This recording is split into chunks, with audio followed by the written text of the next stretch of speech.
नमस्कार मंडळी, घरोघरी मातीच्या चुली या मालिकेचा येणारा भाग आपण पाहणार आहोत. तर जानकी आणि ऐश्वर्या मिळून शर्वरीचा डाव उघडकीस आणणार असतात. तेव्हा जानकी म्हणते की शर्वरी आणि राहुल दोघेही देवदर्शन करण्यासाठी गेलेले आहेत.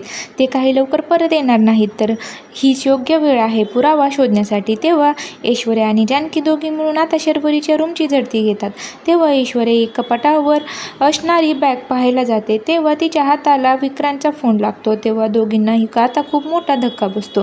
तर जानकी पाहते की नानांच्या खुनाच्या आदल्या दिवशी विक्रांतने नानांना कॉल केलेला असतो.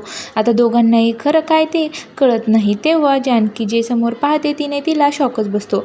विक्रांतने नानांना मेसेज करून सांगितलेलं असतं की शरू आता खूप वाया गेलेले आहे. तिचं राहणीमान खूप बिघडलेलं आहे आणि तिनं आपल्या सर्वांना आणि घरच्यांना फसवलेलं आहे. आता जानकी आणि ऐश्वर्या मिळून शर्वरीचं भांडफोड करणार असतात. तर जानकी म्हणते की हाच पुरावा वंशच्या विरुद्ध आपल्यासाठी खूप महत्त्वाचा ठरणार आहे. तेव्हा शर्वरी आणि राहुल बाहेरून येतात. तेव्हा शर्वरी आता घाबरलेली असते. तर समोर येणाऱ्या भागात काय पाहायला मिळणार हे पाहणं खूपच रंजक ठरणार आहे.